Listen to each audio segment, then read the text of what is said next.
was a morning in August 480 BC. At the top of a narrow coastal pass, a Spartan soldier stood staring north. The ground was shaking, not from an earthquake, not from thunder, but from the footsteps of 250,000 human beings marching toward them.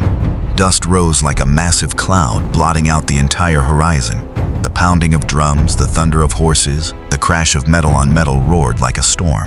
And at the center of that human earthquake, a king sat on a golden throne carried by dozens of slaves, draped in golden armor, crowned in blazing splendor. Xerxes, emperor of the Persian Empire, king of kings, the man who called himself a god walking the earth. The Spartan soldier turned and looked at his brothers. 300 men, 300 round shields, 300 long spears, 300 faces without a trace of fear. At the front of the line stood a man of about 50, hair shot through with silver, but a body built like it had been carved from rock, eyes cold and sharp as a blade. That was Leonidas, king of Sparta, and he had come here to die. But before he died, he would make sure 250,000 Persian soldiers never forgot the name Thermopylae. This is the true story of the most impossible battle in human history. The story of how 300 men changed the entire course of Western civilization, of how discipline defeated sheer numbers, of how choosing the right ground can erase every gap in strength, and of how a man's death can make him immortal. If you want to understand why 3 days at a narrow mountain pass are still talked about 20,500 years later, why this story still gives people chills today, then stay with me. Because what happened at Thermopylae wasn't just a battle. It was the definition of courage, an empire without limits. To truly understand what happened at Thermopylae, we first have to understand what the Persian Empire actually was in 480 BC. Not an ordinary kingdom, not an ordinary army. This was the largest empire the world had ever known up to that point.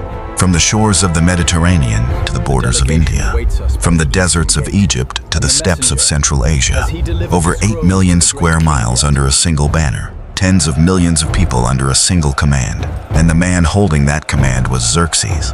Xerxes was nothing like his father, Darius the Great. His father had conquered through planning, through patience, through diplomacy backed by force. Xerxes conquered through scale. He believed there was nothing in this world that a large enough army couldn't crush. 10 years before Thermopylae, the Persians had tried invading Greece for the first time and been humiliated at Marathon. That was a wound that could never fully heal. A ragtag group of Greek hoplites had beaten Darius's army, and the Athenians had dared to throw Persian messengers into a pit.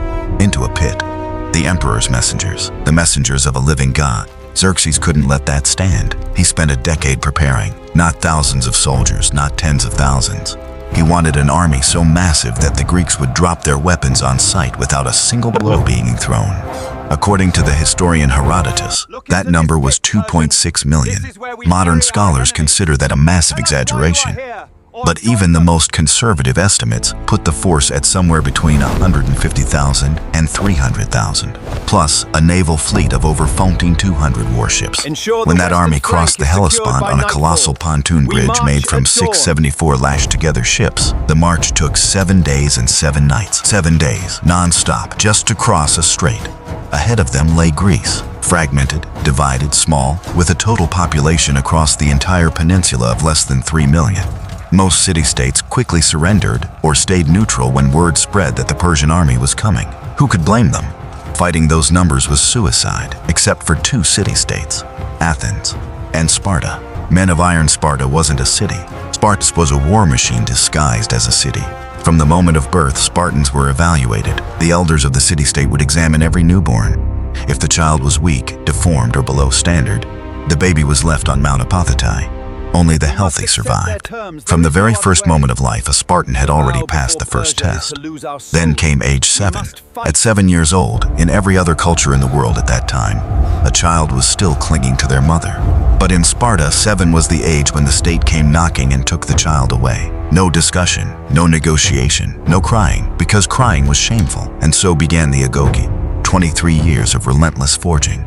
Inside the agoge, boys were given a single set of clothing for the entire year, winter included. They slept on reed mats they cut themselves, with no mattress, no blanket. Food was rationed to less than enough deliberately, so they were forced to learn to steal. Not because Sparta wanted thieves, but because they wanted people who could survive in any condition. If you were caught stealing, you weren't punished for stealing. You were punished for getting caught. For not being skilled enough, they were beaten, not as punishment but to train them to endure pain in silence. There was an annual ritual at the Temple of Artemis where Spartan teenagers were whipped until they collapsed. Whoever didn't cry out, didn't flinch, didn't fall, won. Whoever screamed was considered weak for life. At 12, they began learning tactics, formations, and weapons. At 18, they joined the Cryptia, a covert special unit, and had to survive alone in the wilderness for months, fending for themselves without openly carrying weapons. Their mission: to kill any Helot slave they encountered in the dark, leaving no trace. It sounds brutal, and it was. But this was how Sparta created killers who could operate alone, self-directed, without orders, without anyone to lead them. 20 was when you became a soldier, 30 was when you became a full citizen, and 60 was when you finally got to rest. 23 years of training. The result? An average Spartan soldier could take down 5 or 10 ordinary men barehanded. In phalanx formation, ranks of shields and spears locked together like a rolling steel wall. They were nearly unbeatable on the right terrain. Not because they were bigger, not because they were more aggressive, but because across those 23 years, they had learned something no ordinary army could teach in a few months of training. They had learned how not to fear death. Not fearlessness in a reckless, thoughtless way, but fearlessness in the deepest sense. They understood that dying in battle was the finest thing that could happen to a Spartan man. The phrase Spartan mothers said to their sons before they marched off to war became legendary. Come back with your shield or come back on it. Win or die with honor. There was no third option, and standing at the head of these men was Leonidas. The king chosen to die, Leonidas, was born around 540 BC. He wasn't the firstborn son, not the one destined to take the throne. His older half-brother Cleomenes was the heir. But Cleomenes died under mysterious circumstances, with no male heir, and Leonidas stepped up. He didn't step up from a palace. He stepped up from the agoge, just like every other Spartan soldier. Prince or not, he slept on reed mats, was whipped at the Temple of Artemis, and stole food to survive. That was what set him apart from Xerxes. Xerxes was born a king. Leonidas became a warrior at age 7, and then became a king. When news of the massive Persian army reached Greece, the Council of Greek City-States convened. The decision: block Xerxes' advance at the pass of Thermopylae, the hot gates named for the sulfurous hot springs that bubbled and steamed nearby. It was the narrowest point on the entire coastal road that the Persian army was forced to travel, with sheer cliffs on one side and open sea on the other. But there was a problem. At that exact moment, Sparta was observing the Carneia, a sacred festival during which religious law strictly forbade all military activity. On top of that, the Olympic Games were also underway, meaning a pan-Hellenic truce was in effect. Leonidas faced a choice: wait for the festival to end and leave the pass of Thermopylae unguarded, letting Persia flood into Greece unopposed, or violate the Carneia and offend the gods, something unthinkable for a Spartan. Leonidas found a middle path. He didn't take the full army. He took only the royal bodyguard, the Hippies, 300 men. Technically, this wasn't the Spartan army marching to war. This was the king's personal escort going on patrol. Sparta wasn't violating the Carneia, and Leonidas handpicked every one of those 300 himself. His selection criteria said everything. He only chose men who already had sons old enough to carry on the family name, not so they could come home, but so their bloodline wouldn't die out when they fell. He wasn't choosing the 300 best fighters. He was choosing the 300 most ready to not come back. When his wife, Queen Gorgo, asked if he had any last words before he left, Leonidas answered, "Marry a good man and have good children." That wasn't a farewell. That was an acknowledgement that he already knew he wasn't returning. Alongside the 300 Spartans, he gathered approximately 6,700 to 7,000 warriors from other city-states: Thespia, Thebes, Arcadia, Corinth, and others. Around 7,000 total. Against several hundred thousand, they marched north, toward Thermopylae, toward the impossible, the Devil's Pass Thermopylae. In ancient Greek, it means hot gates, not because the battle fought there was scorching, but because sulfurous hot springs bubbled and steamed there year-round, like the earth itself was breathing. But for Leonidas, the name carried a different meaning. This was the gate he had chosen to lock shut in front of Xerxes' army. On a map, Thermopylae is the tightest choke point on the entire eastern coastline of Greece. On one side, the sheer, unclimbable face of Mount Kallidromos. On the other, the open waters of the Malian Gulf. Between them, a road roughly 15 to 20 meters wide at its narrowest point. 15 to 20 meters, about the width of a narrow alley. That was the space 250,000 Persian soldiers had to pass through to reach the heart of Greece. And in that space, the advantage of overwhelming numbers meant almost nothing. You couldn't deploy formation tactics, you couldn't encircle, you couldn't flank. 20 men across was the absolute maximum that could fight at once. Leonidas arrived first. He quickly settled into position at the middle gate, the narrowest point.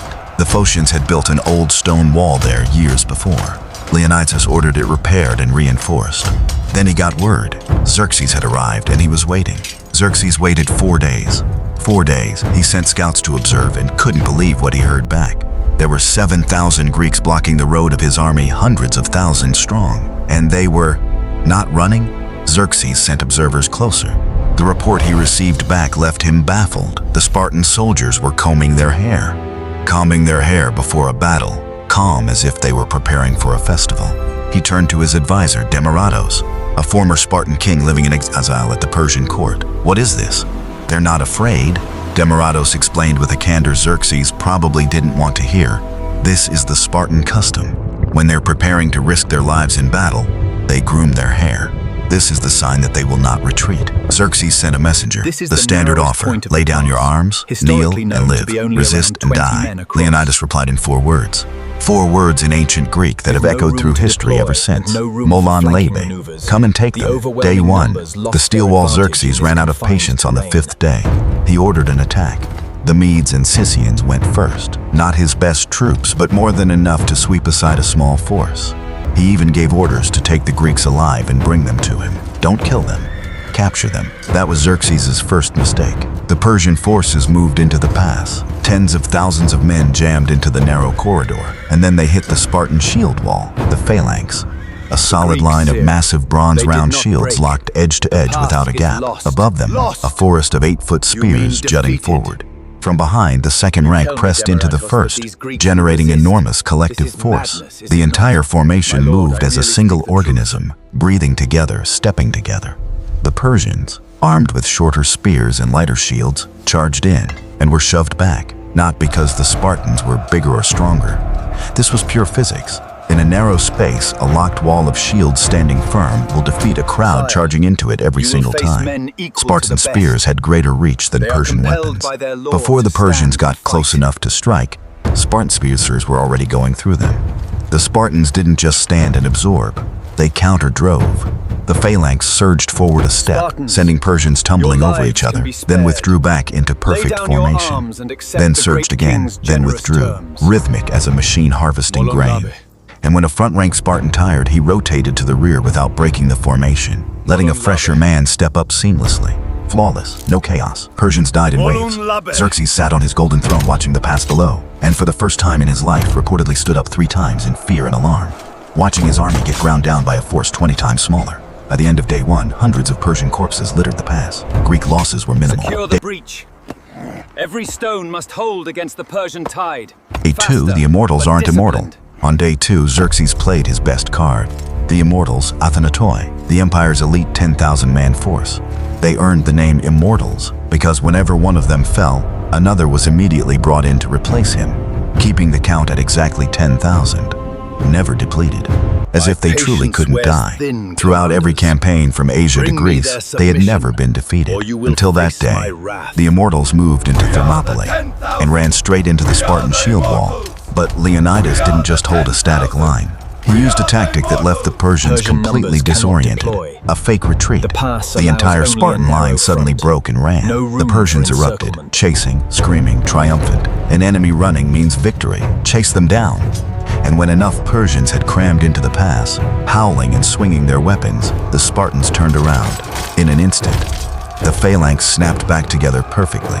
The men who had just fled were now a steel wall again, spears leveled forward, shields locked, and the Persians were charging straight into it at full sprint, with no time to stop, no room to dodge.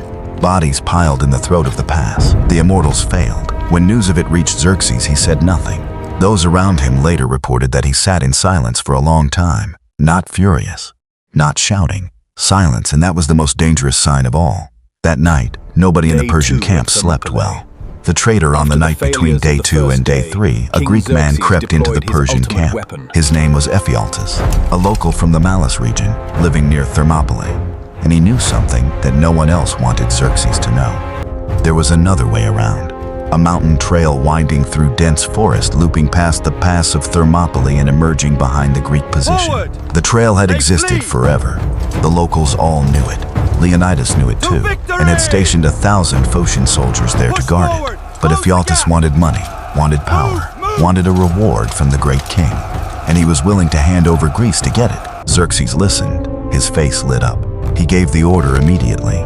General Hydarnes would lead a detachment of Immortals along the mountain trail, with Ephialtes guiding the way. That night, 10,000 of Persia's finest soldiers slipped silently through the forest. Dawn broke. The Phocian troops guarding the trail were asleep when they heard the rustle of leaves and branches. When they woke and saw a sea of Persian soldiers advancing toward them, they did what any rational army would do.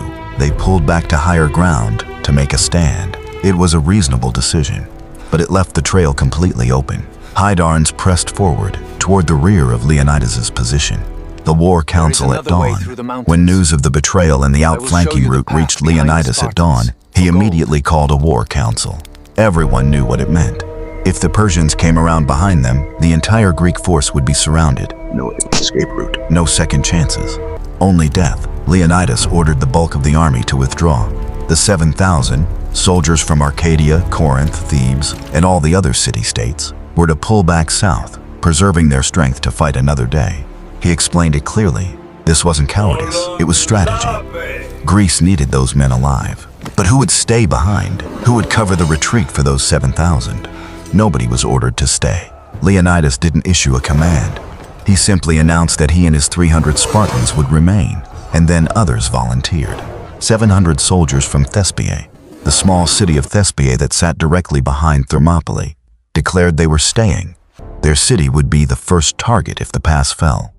They had no real choice but to fight to the end. 400 Thebans also stayed, though many of them would later surrender as the battle turned. In total, roughly 1,400 to 1,500 men remained, and they knew exactly what was going to happen. Leonidas led his men down to eat breakfast. The words he reportedly spoke to his 300 Spartans at that final meal have been recorded for history. "Eat well, men. Tonight we dine in Hades." No drama, no tears. Some of them laughed. These were Spartans. Day 3, the final battle, dawned on the third day at Thermopylae. When the Persians looked into the pass and saw the remaining Greeks moving out from behind the wall, moving away from their defensive position, advancing straight toward the massive army closing in from both directions, they didn't understand what they were looking at. The Persians didn't understand because they had never seen soldiers behave this way in the face of certain death. Leonidas was attacking, not holding, not pulling in, attacking. The logic behind that seemingly insane decision was completely sound. In the wider space in front of the wall, the Persians could surround them. But if the Spartans pushed out to where the pass was slightly broader, they kept the depth advantage over the section immediately behind them. And beyond that, Leonidas wanted to kill as many Persians as possible in the time they had left. Every Persian that fell bought another moment for the retreating Greeks to get farther away. The battle on day 3 was a mutual bloodbath. The Greeks knew they were going to die, and that knowledge freed them from every fear. They fought with a ferocity that no army wants to face. When spears shattered, they drew swords. When swords broke, they used their hands, their teeth, whatever was left. Leonidas fought at the very front. He was killed in the thick of it, and his body immediately became a prize to be fought over. Spartans surged in to reclaim their king's body. Persians pushed to seize it as a symbol of victory. According to Herodotus, the body of Leonidas changed hands 4 times before the Spartans finally secured it. They fell back to Kolonos Hill, a small mound within the pass, and formed a last defensive line. The Persians encircled them from every side, firing arrows until the sky itself went dark. A Spartan warrior named Dinakes, upon being told that Persian archers fired so many arrows they blocked out the sun, gave the most famous reply in the history of last stands: "Good, then we'll fight in the shade." They fought until the last man fell. No surrender, no begging, no retreat, until every one of them was gone. After the battle, when defeat becomes victory, Xerxes entered the battlefield after the last sounds of steel had gone silent. He saw the mounds of his own men's bodies stacked in the throat of the pass. He ordered all Persian dead buried. Some sources suggest the number ran into the tens of thousands, before allowing the rest of his army to march through, so no one could see the true price that had been paid for Thermopylae. As for the body of Leonidas, he ordered the head severed and mounted on a stake. That was what the Persians did to enemies they feared most, even enemies who were already dead. He was afraid of Leonidas even as a corpse. Militarily, Xerxes had won. Persia took the pass. They marched into the heart of Greece. They burned Athens. But Thermopylae had killed something more important than any city. It killed the myth of Persian invincibility. 3 days. 3 days in which 300 Spartans and a few thousand allies had ground a hundreds of thousands strong army to a crawl, at the cost of tens of thousands of Persian lives. The sacrifice An army of that nothing had been able to Thermopylae stop, time, and now all of Greece could leading see to that it could be victories at slowed, Salamis it could be and hurt. Plataea. It was not made of gods. Those 3 days saved Greek civilization, not because Thermopylae was a military victory, but because it was a psychological one. When the Athenian fleet destroyed the Persian fleet at Salamis a few weeks later, in large part because the Athenians hadn't been overrun, because they'd had enough time to evacuate and prepare, Thermopylae was that time. And when the united Greek forces shattered the Persian army at Plataea in 479 BC, ending Persia's dream of conquering Greece forever, the roots of that victory could be traced back to one morning at a narrow coastal pass, when Leonidas looked into the eyes of 250,000 Persian soldiers and said, "Come and take them." The legacy, when death becomes immortality, the stone monument at Thermopylae. After the battle, the Greeks erected a small stone marker on Kolonos Hill, the place where the last Spartans had fallen. On it was carved a poem by the poet Simonides, 2 lines, just 2 lines, and they have echoed for 2,500 years. Go tell the Spartans, stranger passing by, to buy that here, obedient to their laws, no boasting, no glory, just the statement of a duty fulfilled to the very end, a loyalty that didn't break. Leonidas became the greatest symbol in Spartan history. 40 years after the battle, Sparta made efforts to retrieve his remains, or what they believed were his remains, and built a hero's shrine in his honor. For centuries afterward, Spartans held annual festivals there, and only the descendants of Leonidas were permitted to step out first in athletic competitions. But the legacy of Thermopylae didn't stop at Sparta. It shaped the entire Western world. If Persia had won at Salamis, if Xerxes had fully conquered Greece, there would be no Athenian democracy, no Greek philosophy, no Socrates, no Plato, no Aristotle, no intellectual foundation from which the Roman Empire, the Renaissance, and the entire modern Western world would eventually be built. Of course, nobody can know for certain how history would have turned. But Thermopylae kept that flame from going out, long enough for other Greeks to have the chance to keep it burning. Did the 300 Spartans understand that? Probably not. They probably only understood that this was their duty, that they had been trained for this moment since they were 7 years old, that to step back was to be shamed, and shame, to a Spartan, was worse than death. But the consequence of their sacrifice was larger than anything they could have imagined. A lesson that never gets old. 2,500 years after Thermopylae, the story is still being told. In history books, in films, in lectures at military academies, on memorials to fallen soldiers in dozens of countries around the world. Why? Not because the Spartans won. They lost, in the military sense. Not because of the numbers. 300 men or 1,400 men barely register against the sweep of human history. But because Thermopylae touches something deep in human nature. Not about tactics, not about terrain, not about phalanx formation. But this, that sometimes the fate of an entire civilization rests in the hands of those willing to stand their ground when everyone else has already run. 300 Spartan men stood their ground, and the world we live in today was built on the foundation of that sacrifice. Molon Labe. Come and take them. Subscribe if you want to keep exploring the battles that shaped human history, and drop a comment. What do you think truly made the 300 Spartans so dangerous? Their discipline, their terrain, or something else?